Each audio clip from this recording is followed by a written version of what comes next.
आता तिसरं महत्त्वाचं आहे विभागीय समित्यांमार्फत परीक्षण. यात नेमकं काय असतं आपण हे समजून घेऊया. आता काय असतं, एकदा सर्वसाधारण चर्चा झाली आहे, मग मी मगाशी तुम्हाला सांगितलं की आपलं पार्लमेंट किंवा आपले पार्लमेंटरी व्यवस्थेला आपण काय म्हणतो, it is a government by amateurs. बरोबर, म्हणजे हौशी लोकांचं सरकार आहे. सेम केस आपल्या पार्लमेंटसुद्धा आहे. आपल्या संसदेमध्ये असणारे जे लोकसभा किंवा राज्यसभेमधील जे खासदार आहेत, यांना फायनान्सबद्दल किंवा इतर गोष्टींबद्दल खूप डिटेल्डमध्ये नॉलेज असेल असा भाग नाही आहे. हां, सगळ्यांना म्हणत नाही, काही लोक त्यामध्ये एक्सपर्ट असतीलही, पण प्रत्येकालाच तेवढं मोठं नॉलेज असेल असं बिलकुल नाही आहे. मग अशा वेळेस काय होतं, उगाचच टेबल आदळणं, दगड तो पेपर वेट आदळणं किंवा आणखीन काहीतरी गोंधळ करणं, यानं तुमच्या देशाचं भलं होणार नाही आहे. यामुळे याच्यावर तिसरा महत्त्वाची स्टेज काय, तिसरी महत्त्वाची स्टेज आहे, हे सगळं जे आपलं बजेट आहे, या सगळ्या बजेटला काय करणं, विभागीय समित्यांमार्फत परीक्षण करणं. याला आपण काय म्हणतो, department related standing committees. Department related standing committees. आता बघा, कमिटीज ज्या असतात, कमिटीजमध्ये एक लक्षात ठेवा, दोन प्रकारच्या कमिटीज असतात. एक असते ज्याला आपण म्हणतो स्टँडिंग कमिटी, म्हणजे काय, स्थायी समिती. दुसरी असते ॲड हॉक कमिटी, म्हणजे तात्पुरती समिती. स्टँडिंग कमिटी म्हणजे काय, जी कमिटी वर्षभर परमनंट लेवलला काम करते. परमनंट म्हणजे जी काय असते, परमनंट असते, वर्षभर असते, तिला आपण स्टँडिंग कमिटी असं म्हणतो. दुसरी आहे ॲडहॉक कमिटी. ॲडहॉक कमिटी ही परमनंट नसते. ॲडहॉक कमिटी ही जेव्हा गरज पडेल त्यावेळी ती स्थापन केली जाते. गरजेनुसार, वेळेनुसार, आवश्यकतेनुसार जेव्हा आपण तात्पुरत्या कालावधीसाठी एखाद्या कमिटीची स्थापना करतो, त्या कमिटीला आपण ॲडहॉक कमिटी हा शब्द वापरतो. ॲडहॉक म्हणजे काय, टेम्पररी. तर पहा इथं काय आहेत, डिपार्टमेंट रिलेटेड स्टँडिंग कमिटी, विभागीय स्थायी समित्यांमार्फत परीक्षण म्हणजेच काय, डिपार्टमेंट रिलेटेड स्टँडिंग कमिटी. आता इथं काय होतं, इथं या कमिटीज येण्याच्या अगोदर विषय समित्या होत्या, सब्जेक्ट कमिटीज. बरोबर आहे. या सब्जेक्ट कमिटीज प्रत्येक विषयामध्ये जायच्या, त्याला किती पैशांची गरज आहे, सध्या काय अडचण आहे, या क्षेत्राला आपण वर कसं आणू शकतो, किती लोकांचं जीवनमान, राहणीमान या विषयांवर अवलंबून आहे, या सगळ्या गोष्टींचा याच्यामध्ये काय केला जातो, अभ्यास केला जातो. आणि या सगळ्या गोष्टींचा यामध्ये डिटेल्डमध्ये अभ्यास केल्यानंतर मग यामध्ये काय केलं जातं, त्या समिती रिकमेंड करायच्या. पण आपण यामध्ये काय केलं, आपण यामध्ये जास्त प्रोफेशनल अप्रोच यावा आणि या समित्यांमार्फत सरकारच्या पैशांची, लोकांच्या पैशांची बचत व्हावी व पैसे प्रायोरिटीनं ज्या ठिकाणी आवश्यकता आहे त्याच ठिकाणी खर्च व्हावे, यासाठी आपण या डिपार्टमेंट रिलेटेड स्टँडिंग कमिटीज आणल्या.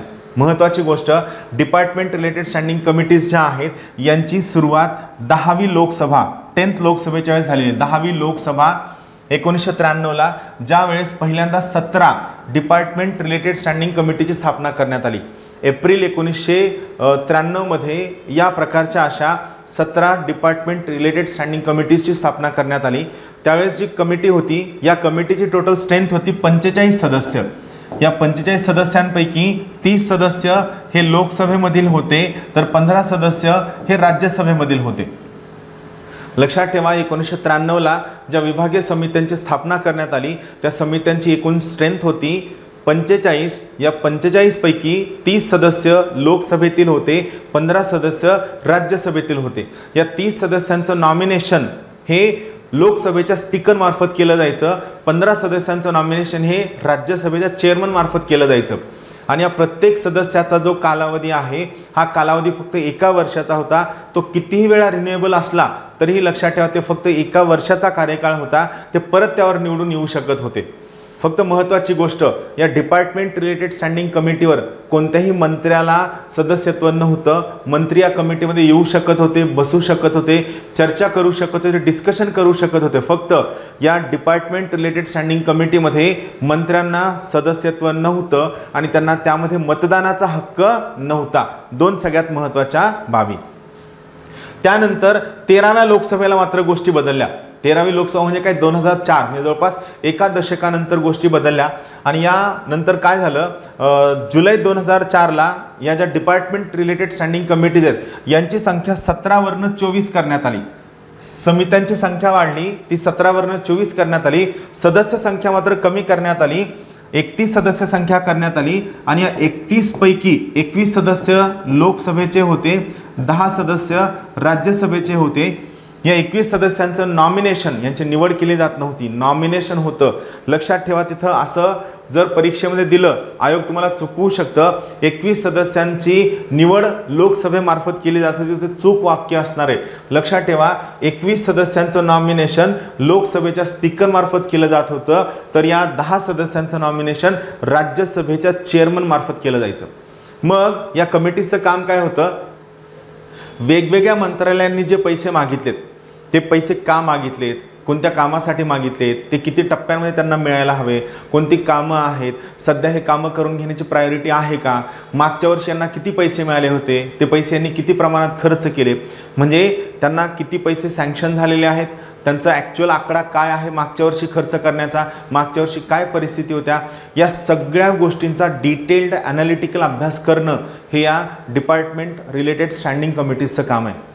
आणि हे करत असताना या डिपार्टमेंट रिलेटेड स्टँडिंग कमिटीजला एक्सपर्ट लोकांचं सहकार्य लाभतं आणि एक्सपर्ट लोकांच्या सहकार्यानुसार या सगळ्या गोष्टी या ठिकाणी केल्या जातात.